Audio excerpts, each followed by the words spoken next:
Welcome! In today's video, you'll learn how to change the auto download quality on WhatsApp so you can control how your media files are handled and save your mobile data or storage space. Whether you want sharper photos or faster downloads, the process is simple. Let's get started. First, open the WhatsApp app on your phone.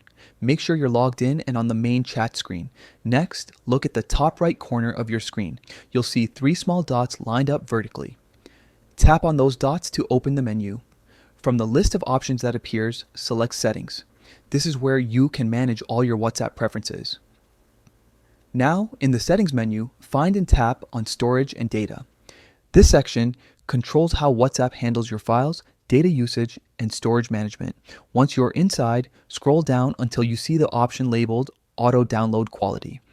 This feature lets you decide the quality of media files that are automatically downloaded, such as images, videos, and voice messages. By adjusting this, you can balance between file clarity and the amount of data you use. Tap on Auto Download Quality. You'll see a few options available. Choose your preferred setting based on what matters most to you. If you're on a limited data plan, go for a lower quality to save bandwidth. If you want the best image and video experience, select a higher quality option. Once you've made your choice, WhatsApp instantly saves your preference and you're done. The next time media files come through, they'll download according to the setting you've selected. Changing your auto download quality is a small step that can make a big difference, especially if you're trying to manage storage or avoid high data usage.